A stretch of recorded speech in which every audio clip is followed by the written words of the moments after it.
following program is provided without charge by Reformed Theological Seminary, which reserves all rights. To learn how you can support RTS, please visit give.rts.edu.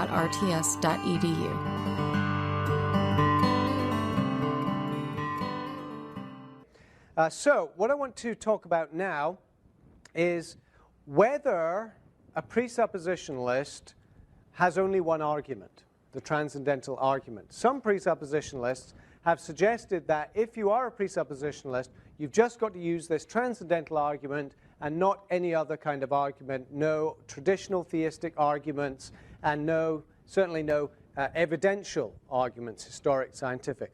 I want to argue against that position. I want to argue for more flexibility within a presuppositional methodology. So consider first the issue of other theistic arguments.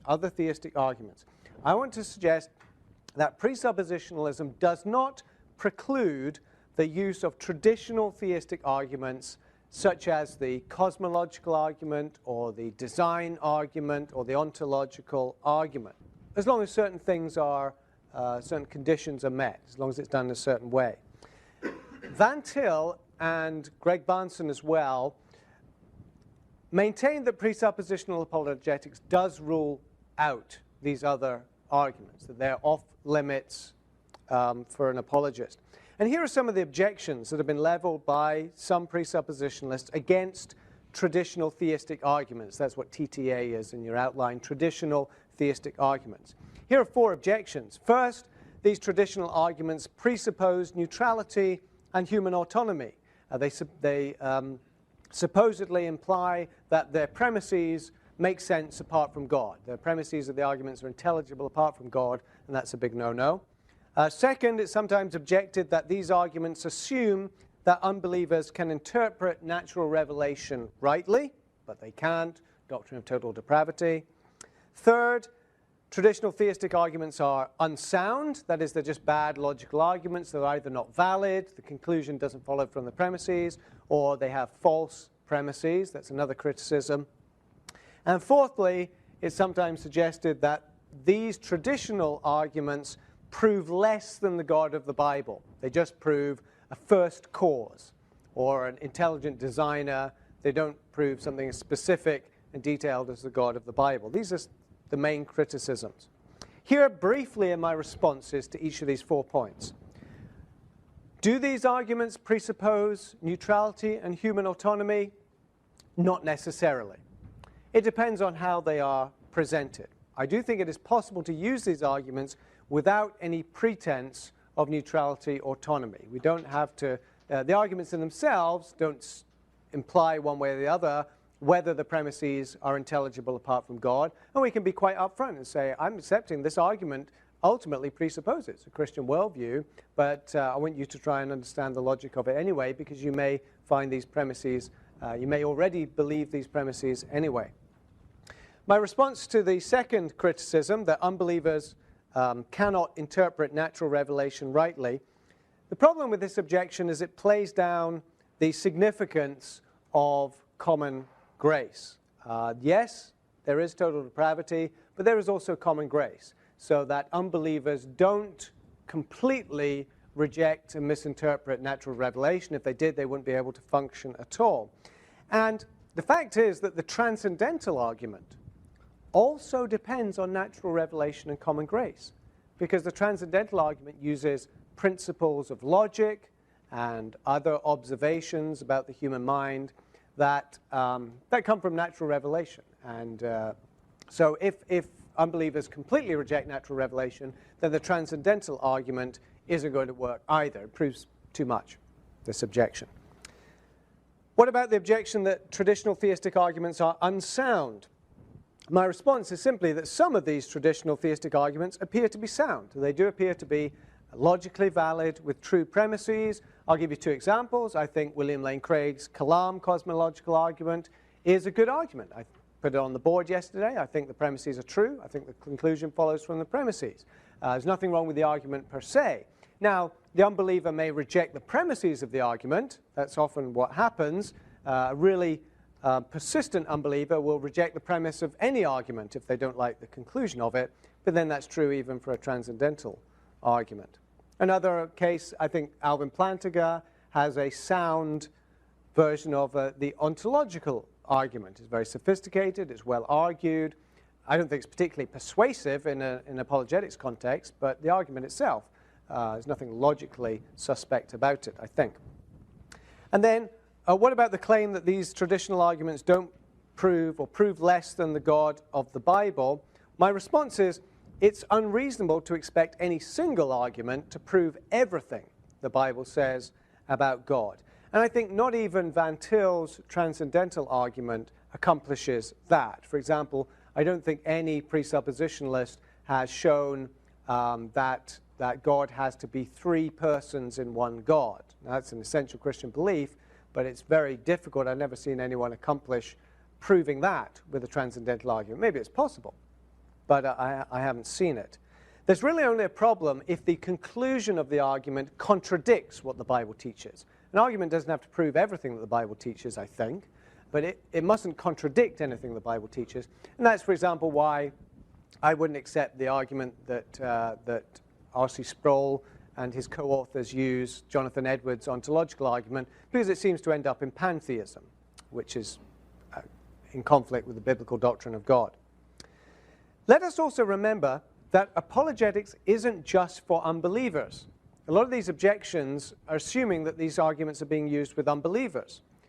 Traditional theistic arguments can be very useful and appropriate for believers who, of course, come to these arguments with the right worldview and so are able to interpret them in the right way. So instead, I want to say that presuppositionalism doesn't rule out but conditions the use of traditional theistic arguments. It conditions our use of them. I would say it is appropriate to use traditional theistic arguments in an apologetic context, provided that, first, we don't present them in a way that suggests neutrality or human autonomy. For example, we don't suggest that the laws of logic or the laws of causation are somehow independent of God or religiously neutral, but then why would we say that? Secondly, we can use them as long as we don't use unsound arguments. Of course, that should be obvious. No one should be using unsound arguments, or arguments with conclusions at odds with the biblical view of God. Again, that should be obvious. And thirdly, it's appropriate to use these arguments so long as we deal directly with deeper presuppositional issues as they arise. So, for example, if you are you're using perhaps the cosmological argument, and you're arguing that the universe must have had a supernatural cause. Suppose you're dealing with a naturalist, and the naturalist says, well, I don't accept supernatural causes in principle. I reject the idea of a supernatural cause in principle. Well, in that case, you're going to have to deal with his worldview, because that's blocking the argument. They're not able to accept the argument because of their underlying presuppositions about the nature of causation, the nature of the universe, and so forth. So when you come up against a roadblock, an argument's being rejected because of the person's presuppositions, well, of course, you need to take a step back and deal with their presuppositions. So let me finish this section by asking this question. What are the fundamental differences between traditional theistic arguments and presuppositional transcendental arguments? Is there any basic difference? John Frame suggests that there really isn't a principal difference between a transcendental argument and these other arguments. I want to suggest something different. I want to suggest that there is a difference between them. First, there's a difference in starting point. Traditional theistic arguments argue from particular things that we know. They take something that we know and try and take us to another thing that we ought to know, the existence of God. So they take some observation about the world and deduce the existence of God from it. Or as Van Til put it, these arguments start from one point of reality to take us to another point in reality. Whereas presuppositional arguments argue from the possibility of knowledge itself. They don't simply take something that we know, that we assume we know, and deduce from that. They argue from the very possibility of knowledge itself. So that's one difference. There's also a difference in assumptions. Traditional theistic arguments uncritically assume our ability to reason intelligibly about the world. These traditional arguments simply take for granted that we are able to reason about the world and gain truth and reach reliable conclusions. They assume things like the laws of logic, the uniformity of nature, the reliability of our senses. And that's fine so far as it goes, because we normally do assume all these things. These traditional arguments assume them without thinking more deeply about where they come from.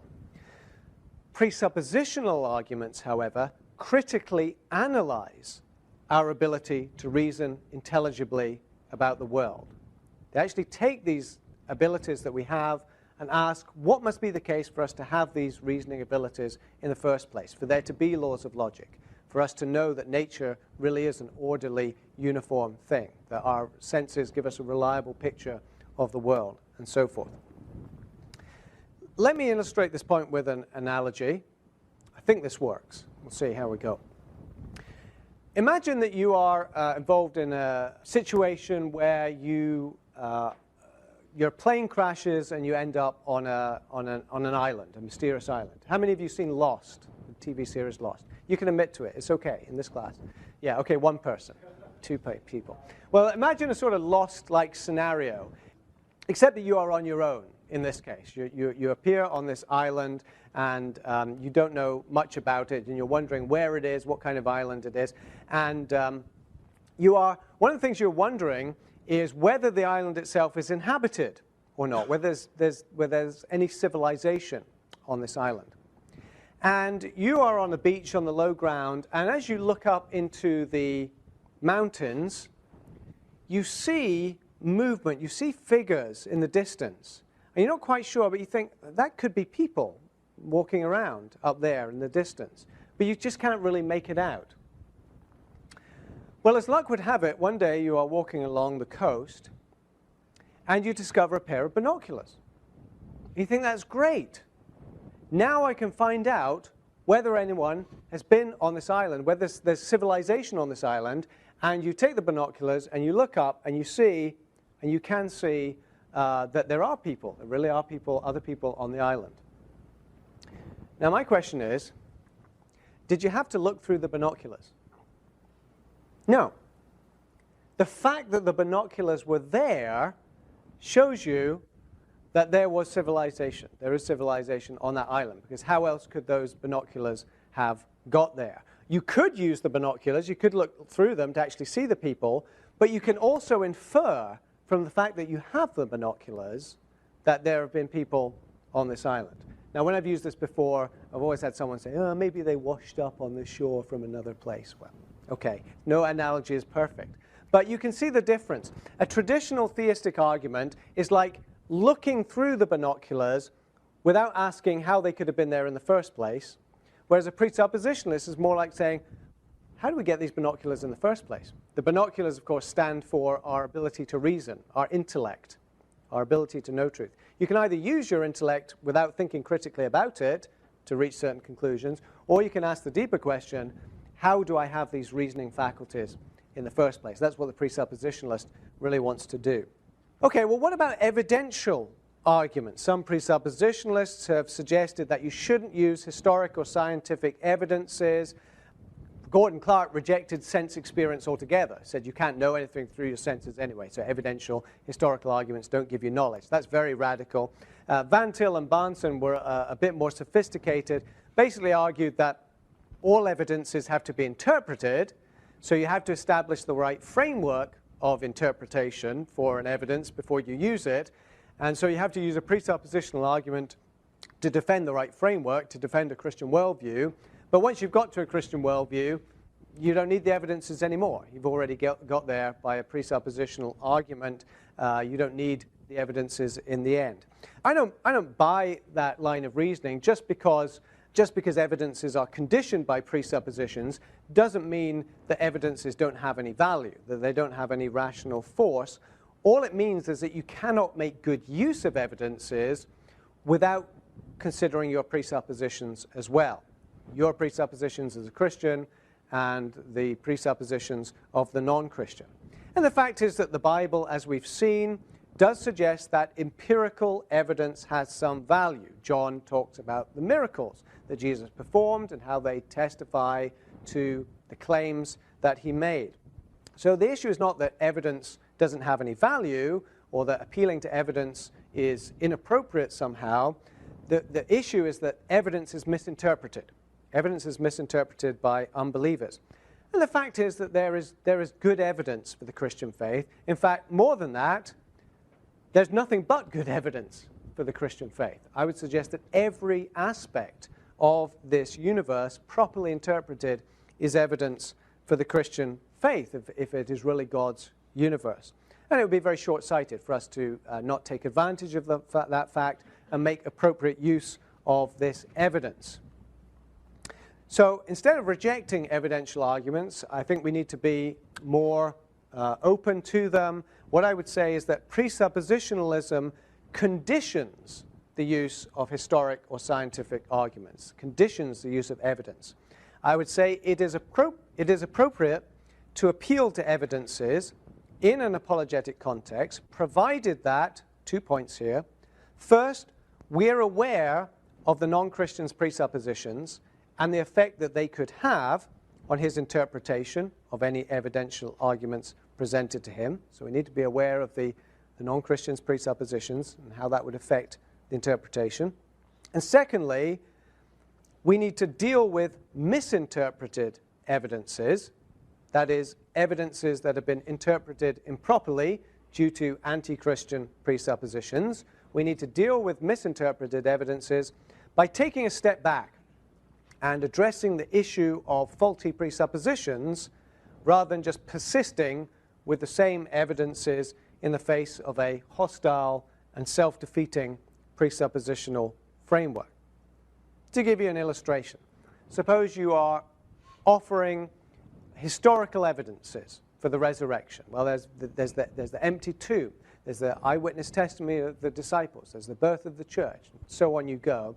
And every time you bring these evidences up, the unbeliever comes back with an alternative explanation that turns out to be a naturalistic explanation. They try and explain it in naturalistic terms. Oh, the disciples had hallucinations, and the women went to the wrong tomb. And it can all be explained naturally. Clearly, they are interpreting these evidences with a naturalistic worldview, a naturalistic framework. Rather than just persisting with more and more evidence, which is just going to be reinterpreted in the same way, better to take a step back and say, well, let's consider that naturalistic worldview itself. You're assuming naturalism is true, that there can only be natural causes, that there's nothing beyond the physical universe.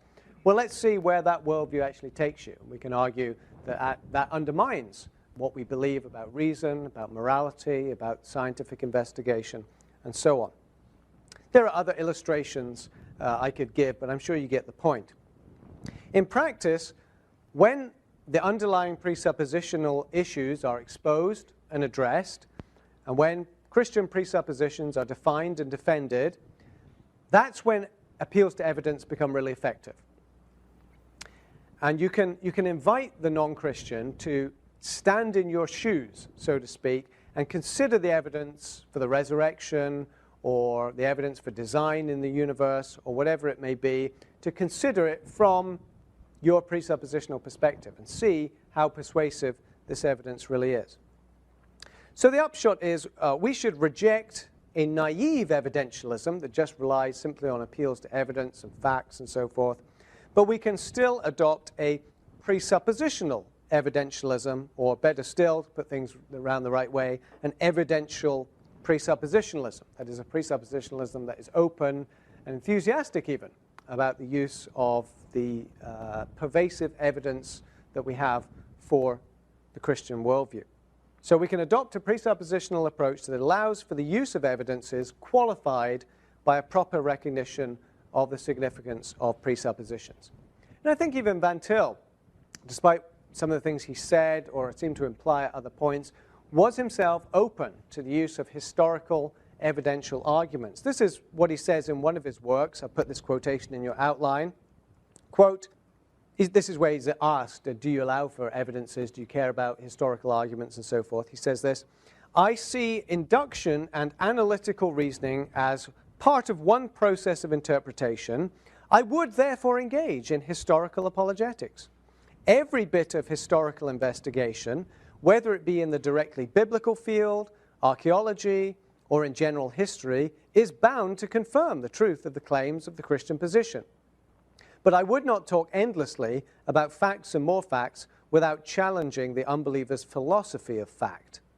A really fruitful historical apologetic argues that every fact is and must be such as proves the truth of the Christian position. End quote. See, we're saying don't just talk about facts without talking about a philosophy of fact, that is how the unbeliever approaches the interpretation of facts and what sort of facts there could be out there. Well, let us turn now to deal with some objections to this whole approach to apologetics.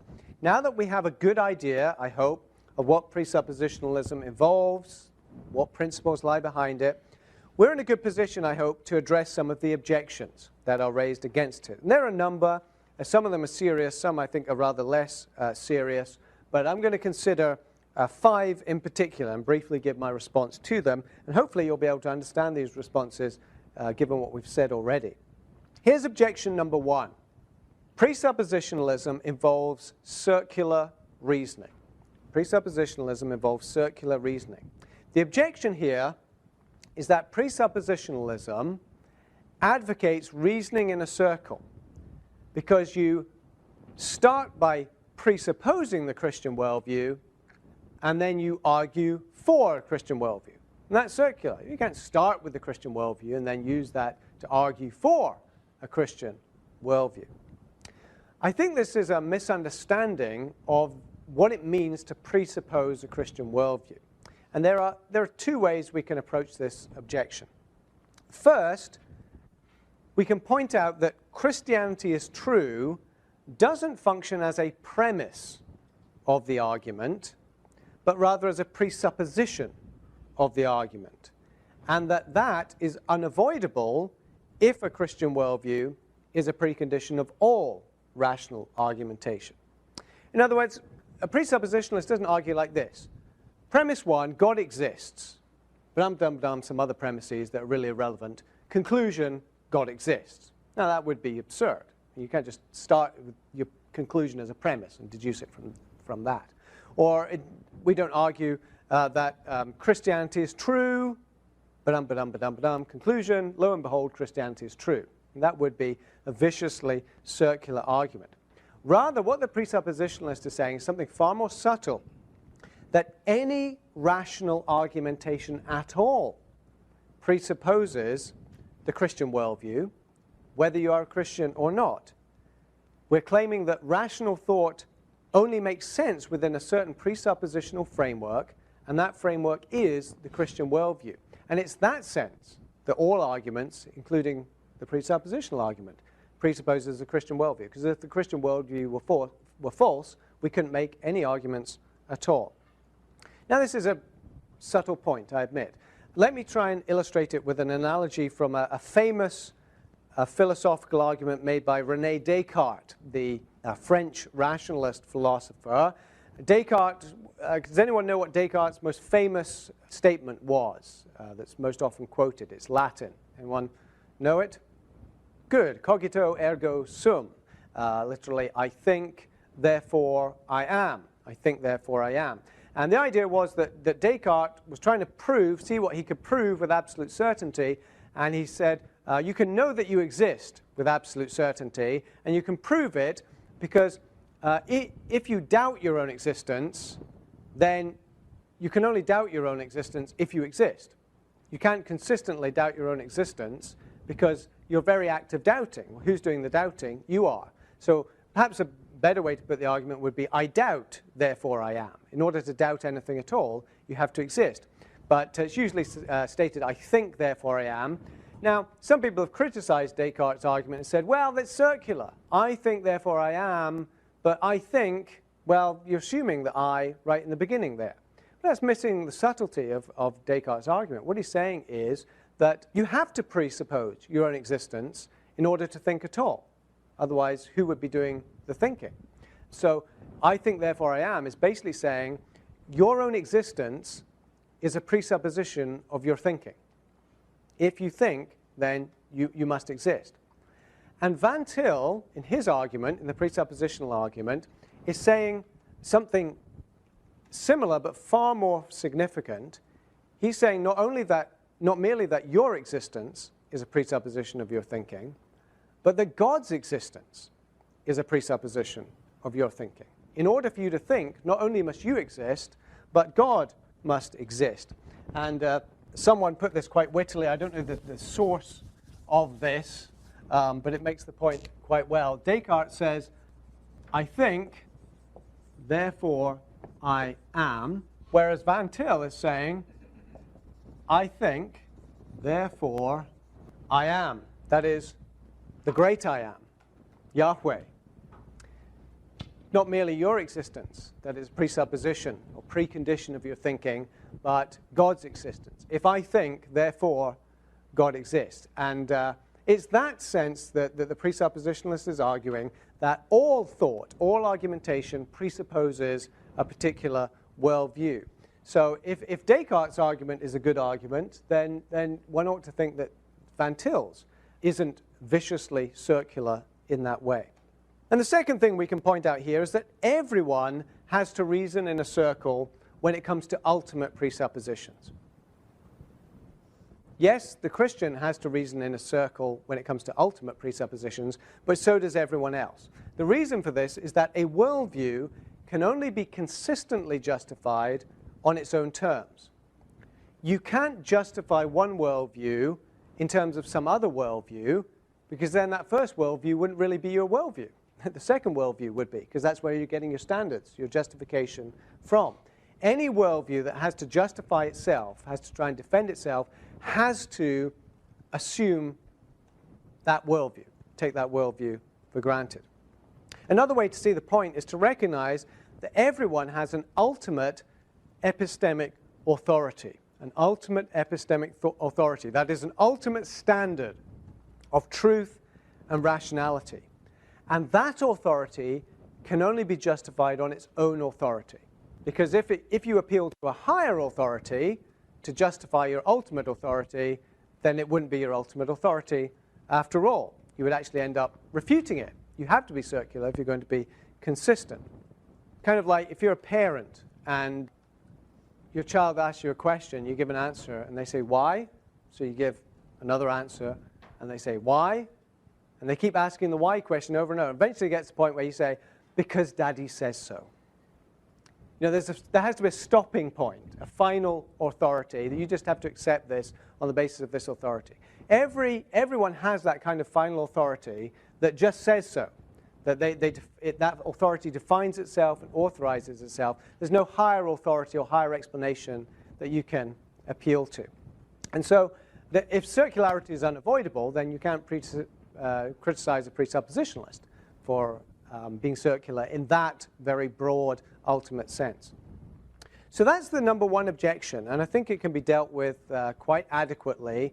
And a lot of the other objections, it turns out, really fall back on that first objection. But let's look at some of the other ones. Objection number 2 to presuppositionalism is that presuppositionalism is a form of fideism, a form of fideism. That is, it's just, you just state your position without arguing it, or you have to accept your presuppositions on faith without argument. You just have to accept them without any argument or reason behind them, that kind of fideism. Two observations in response. First, this objection typically follows on the heels of the previous mistaken objection. Usually when people say that presuppositionalism is fideistic, it's because they think it argues in a vicious circle. And if you're going around, if you're reasoning in a circle, how do you get into the circle? Well, you have to sort of just jump in, and then you start going round and round in a circle. There's no other way to get into it. But if it doesn't involve a vicious circular argument, then this charge of fideism doesn't apply either. And in any case, and this is the second point, presuppositionalism cannot be a form of fideism because it offers an argument. It offers a positive argument for the Christian worldview. And that argument is, if the Christian worldview weren't true, then we could not make rational sense of the world. Now that is an argument. It's not just a statement, accept the Christian worldview, the worldview is true. It's saying you should accept the Christian worldview, because if you do not, your alternative worldview will lead to futility, skepticism, and absurdity. So there is an argument here. So the charge of fideism is quite mistaken. Here's objection number 3. Presuppositionalism implies that unbelievers don't know anything. People quote Van Til, some of Van Til's more extreme statements of the antithesis between the believer and the unbeliever. They'll say, well, Van Til and the presuppositionalists are saying, if you don't have a Christian worldview, you can't think at all, you don't know anything at all. Well, this would only be true if unbelievers were completely consistent with their non-Christian presuppositions. If non-Christians, if unbelievers took their worldview completely consistently, they would end up in utter skepticism. But in practice, unbelievers do know many things, and this is only because of what we might call a blessed inconsistency, or what Van Til calls borrowed capital, because they tacitly rely on assumptions that their own worldview cannot justify, but come from a biblical Christian worldview. And this blessed inconsistency is an outworking of God's common grace, that God restrains the intellectual futility of unbelievers so that they aren't completely consistent with their autonomous approach to reasoning. So that objection can be dealt with, I think. Objection number 4, presuppositionalism doesn't make good use of evidences. It doesn't make good use of evidences. If you, when you get to reading the 5 Views on Apologetics book, you'll find this is something that Gary Habermas says a number of times. It's his complaint about presuppositionalism. There are plenty of good evidences out there. Presuppositionalists don't use them. Partly we have to say it's a fair cop. Yes, historically there's some truth to this objection that presuppositionalists have not made good use of evidences. But as I argued just a moment ago, presuppositionalism as such does not preclude the use of evidences. It merely requires presuppositional sensitivity when using evidences with unbelievers. In other words, the problem here isn't with presuppositionalism, it's just with how it's practiced by some people. And then the 5th and last objection, presuppositionalism is too complicated to use in practice. Too complicated to use in practice.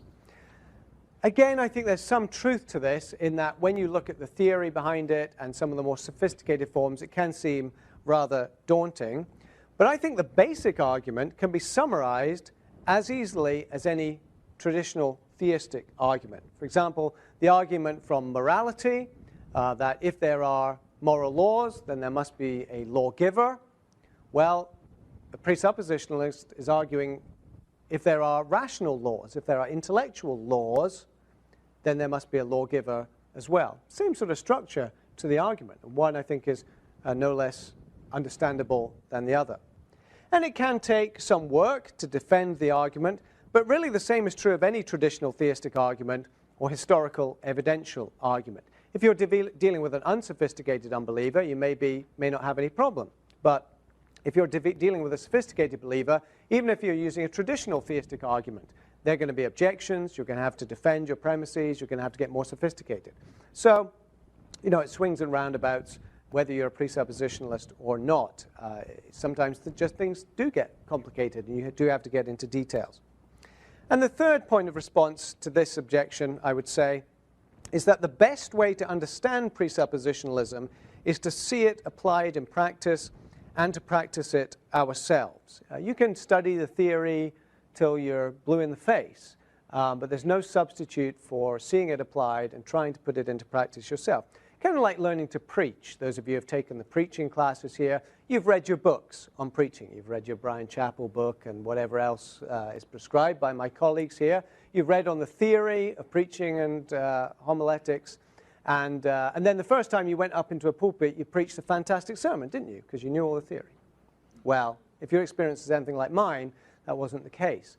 It takes practice. You also want to hear people preaching, and you have to try it for yourself and refine it in order to get a good handle on what it means to preach well. The same goes, I think, for presuppositional apologetics. And I'm pretty confident that the presuppositional approach can be pitched at any level. It can be pitched at the level of a university professor, philosophy professor, and it can be pitched even at a child's level. I mean, you can just ask a child, how do we know that the world is going to work in the same way tomorrow as it does today? How do we know that the sun is going to come up tomorrow in the way that it came up today and before? How do we know that that's going to happen? Well, we know because God is in control of the universe, because God created it, and he created it in an orderly way, and so we can make predictions about the future. I think that's even something a child can understand, how we rely on God for the things that we take for granted. And that's just the thrust of the presuppositional argument. Okay, any questions about these 5 common, relatively common objections to presuppositionalism and my responses to them? Is the first objection where you differ a little bit from Frank? It seems like he allows or uses a little more circularity. Yeah, I do. That's you've spotted that well. I do differ from Frame in the way that he responds to that. Where we agree is that there has to be an ultimate circularity, what he calls a broad circularity. But he seems to say, and I almost wish he hadn't put it this way in that 5 Views book, that a narrow circularity is okay itself.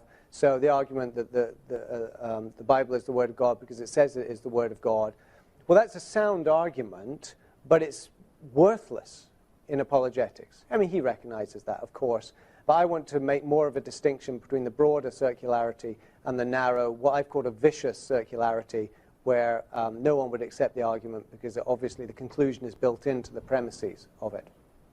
Okay, well, let us wrap up then, concluding this whole case for presuppositionalism by listing what I see as being the advantages. What's the payoff of all this? What are the advantages of a presuppositional method? Here are quite a few. I haven't numbered them, so I don't remember exactly how many there are, but we'll count them as we go along, perhaps.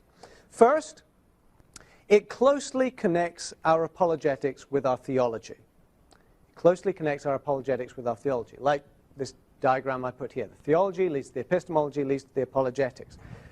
And not just with the content of our apologetics, but with the method.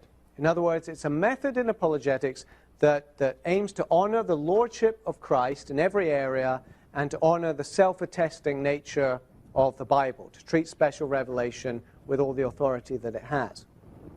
Second, this method honors the no neutrality and no autonomy principles that I defended earlier. Third, it recognizes that the common ground between the believer and the unbeliever isn't neutral ground, but rather Christian ground. So it accepts common ground, but it recognizes that it's not neutral ground, and we shouldn't pretend that it is. A fourth advantage is that presuppositionalism points to the sovereign God on whom we depend for every aspect of our experience. In other words, it doesn't simply show that there's a first cause of the universe or that there's a cosmic designer. What it shows is that God is what Van Til called the all-conditioner. The all-conditioner. Every aspect of human experience depends on God in order for us to make sense of it. And that leads to the next advantage here. The presuppositional method allows you to argue for Christianity from any aspect of human experience. You can take any aspect of someone's life and show that in order to make sense of that, we need certain presuppositions that come from a certain worldview, which we will want to make the case is a biblical worldview. Suppose you're dealing with someone who's a scientist. They go to the laboratory and do scientific investigations every day. You can argue that the scientific method itself depends on a certain view of the human mind and the orderliness of the universe that requires the existence of God, that this universe is an orderly universe created by and sustained by an orderly God. So you can use science. We'll get into this more later. Or if you're dealing with someone who's not a scientist but rather a musician, how can there be such a thing as musical appreciation? Why is there this order in music? Maybe you're not aware, but if you have two notes that are an octave apart, there's a mathematical relationship between them and between the other notes in the scale. It's incredible. Mathematical patterns that there are in music, and then the fact that music can cultivate such emotions in us. There's joy, there's sadness, and so forth. Incredible thing that we take for granted. What kind of a universe must this be for there to be this thing, music, and for us to be able to appreciate it. You can use that too. Most mundane things like balancing your monthly budget or crossing the road, which you do some of the time at any rate. What are the sort of assumptions that you make about the orderliness of the universe and moral judgments that you make when you drive along the road, all of which presuppose certain things about human beings, about the universe, about God that we can use. So that's the fifth advantage. We can make an argument from pretty much any aspect of human experience. Number 6, it helps us, this method helps to show how arguments against Christianity often beg the question against it. In other words, the objections that people make depend on worldviews that are anti-Christian, and that's called begging the question. If your objection depends on a worldview other than the Christian worldview, then you're just assuming in advance that Christianity is false. An example here, some of you may have come across Bart Ehrman's work. Bart Ehrman is a New Testament scholar and critic who's written a number of works criticizing traditional Christian beliefs, traditional Christian view of the Bible. And in his book, Jesus Interrupted, one of his main arguments against the Gospels, against the reliability of the Gospels, is that they contain miracles. We can't take them seriously as history because they make claims that miraculous things have occurred, and historians can't accept that miraculous things have occurred. We can only accept natural explanations. Well, his whole argument against miracles presupposes a non-Christian worldview, a naturalistic worldview. But that's no good objection. If your objection assumes in advance that the Christian worldview is false, then it's not a very good objection. And there are other examples we could point to. A further advantage of this method is that it enables you to show that even objections to Christianity must presuppose the truth of Christianity at the deepest level in order to be meaningful in the first place. Even objections to our position ultimately presuppose it in order to make sense in the first place. A good example of this is atheistic arguments from evil. Atheists will argue, well, evil, because there's evil, there cannot be a God, because God would not allow evil. But the very idea of evil presupposes an objective, ultimate distinction between good and evil that an atheist can't justify in terms of their own worldview. In an atheistic universe, there is no distinction between good and evil. So even the objection itself is relying on distinctions that come from a Christian worldview. Or another common objection that we come across fairly regularly now is objections to the morality of the Old Testament. Well, God behaves terribly in the Old Testament. God's people behave immorally in the Old Testament, and so that's why we shouldn't accept the Bible. But again, there are moral presuppositions there that can only be justified in terms of a certain worldview. And an atheist is unable to sustain the moral viewpoint that allows them to make those criticisms of the Old Testament. So that's something that another strength of presuppositionalism. Number 8, I think we're at, another advantage. This method confirms that unbelievers are suppressing knowledge that they already possess. What Romans 1 teaches, that everyone knows God, but they suppress that knowledge. The presuppositional method shows that they're tacitly relying on God, their knowledge of God, the whole time they persist in their unbelief. Another advantage of this method is that it defends Christianity as a whole. It defends Christianity as a whole worldview, as an integrated, self-contained worldview. In other words, the presuppositional approach doesn't separate the God of the Bible from the Bible of the God of the Bible. The whole Christian worldview, God, Christ, man, Bible, Revelation, all defended in one piece as an integrated worldview. A further advantage is that this method doesn't require you to have detailed knowledge of every non-Christian worldview. Sometimes people are apprehensive about doing apologetics because they feel they don't know every form of unbelief that's out there. Suppose that you're sat on a plane and you're traveling somewhere and you strike up a conversation with the person next to you, and you say, well, I'm a Christian, and they say, well, that's very interesting. I'm a follower of the Unga Bunga religion.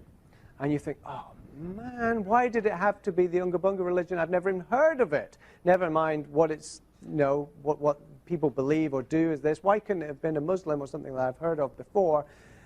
Well, you don't need to worry. You don't need to know anything about the Unga Bunga religion per se. All you need to do is ask the worldview questions and find out what worldview lies behind this. Is it theistic? Is it pantheistic? Is it polytheistic?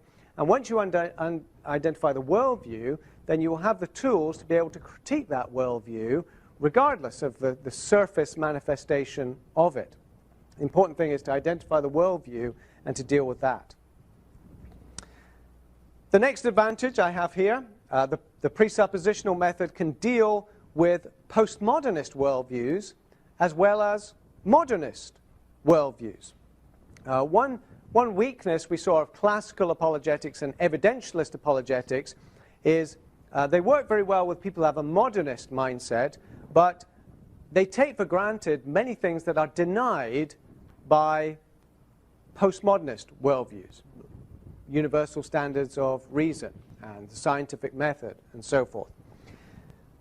The advantage of presuppositionalism is that it takes exactly the same approach with modernist non-Christian worldviews as it does with postmodernist non-Christian worldviews. Same basic approach to show that they undermine all rational debate and communication in principle. And it's interesting that when a classical apologist or an evidentialist apologist encounters a postmodernist, they tend to shift into a presuppositional mode. They start using more presuppositional arguments, to which we say, hooray, bravo. But it's interesting that you have to move away to a presuppositional approach in order to deal with them. A few final advantages.